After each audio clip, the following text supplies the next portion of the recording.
just think the woke police are a little confused here. Because look, it's almost a law now, right? Blackface, that's racist. Do not do. If you are white and you dress up black like Canadian Prime Minister Justin Trudeau did a number of years ago, that is absolutely terrible. I shouldn't have done that. I should have known better, but I didn't.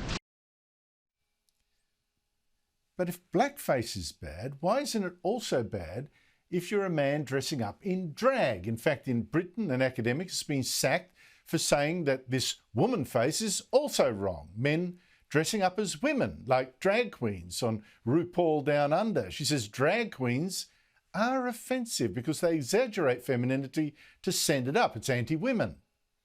Now, I mentioned the show RuPaul Down Under because it actually had the bizarre sight of one contestant having to apologise for once performing in blackface, painting himself black, and is apologising while standing there with other contestants performing in woman face, having painted himself female. It's just come to my attention that there are photos of you online performing in blackface, and I want to give you an opportunity to address this. I can't deny that happened. As a dumb, ignorant teenager, I made some mistakes that I'm really not proud of. Joining me on Trending Now is Daisy Cousens, a Sky News contributor with her own video channel on YouTube.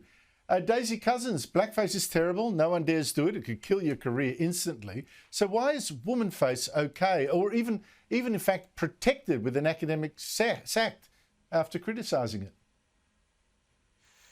Well, the reason it's so protected, Andrew, is because over the last few years, the kind of woke intersectional brigade has attached drag to trans activism and the trans lobby. And of course, you know, they are, as we know, the most litigious, virulent of all of the activists that are woke, which is sort of ironic considering that a lot of trans activists aren't actually trans. They tend to be sort of cisgender allies looking for virtue points. But that's really why. And it's really frustrating to me because drag, it used to be just about kind of fun and entertainment and parody, but now it's become so sort of dreary and political. I find it quite upsetting.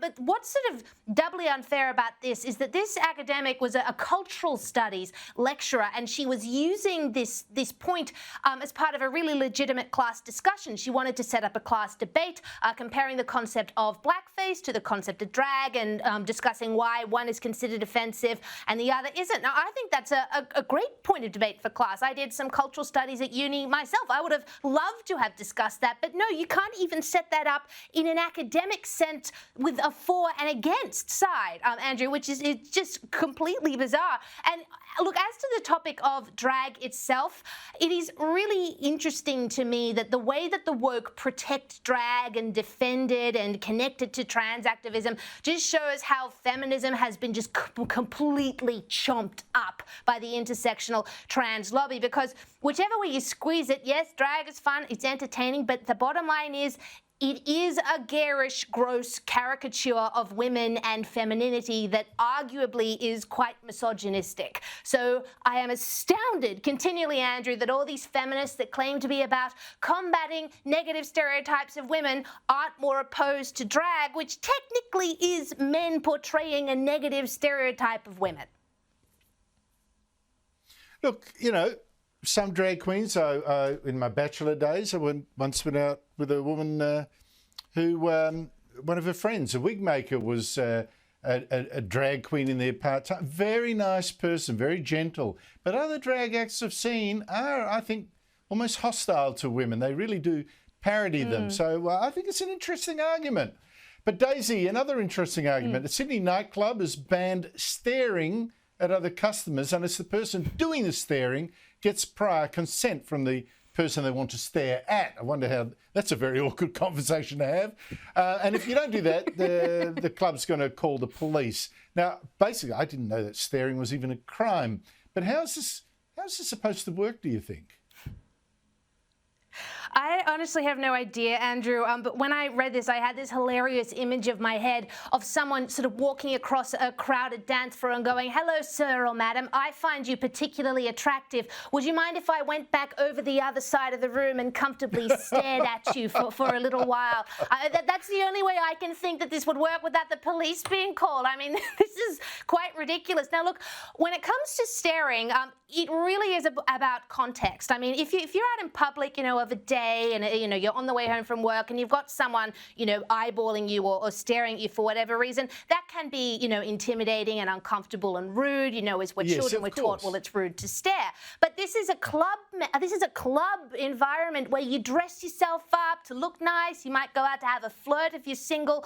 The whole point of that ritual is so that people look at you. That is, if you're a single gal going to the club, you want to be stared at by people across the room, and you don't necessarily need to provide consent before that because you don't want to. So I think this club, it's like they hate fun. That undercuts the whole point of the romantic stranger across a crowded room looking at you, etc., just for the sake of gaining virtue points. And I would never go to that club. It sounds really boring.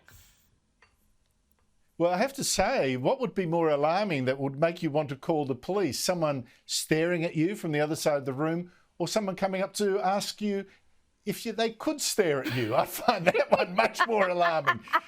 Just quickly, we're nearly out of time.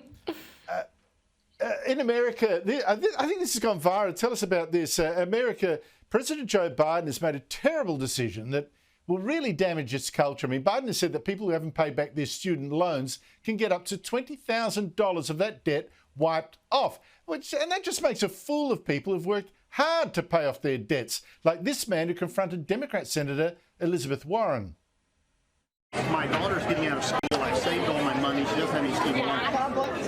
Am I going to get my money back? Of course not. But I worked a double shift, worked extra. My daughter's worksheet is 10. So you're laughing. Yeah, that's exactly what you're doing. We did the right thing, and we get screwed. And really, Daisy, that doesn't count us at all. Biden is rewarding slackers and punishing savers. People who do the right thing, they don't get relief. People who just, well, I'll leave it to the government, they do. I mean, it's extraordinary. What's been the response?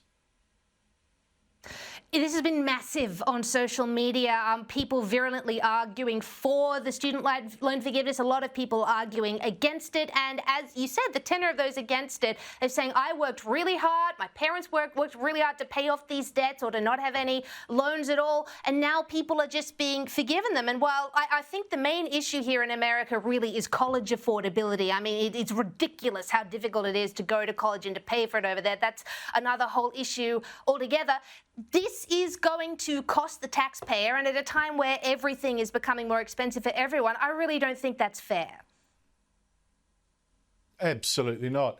You saved hard, paid off your debt, and now you've got to chip in with your taxes to people who didn't. I think that's just a moral hazard. Daisy Cousens, thank you very much for your time.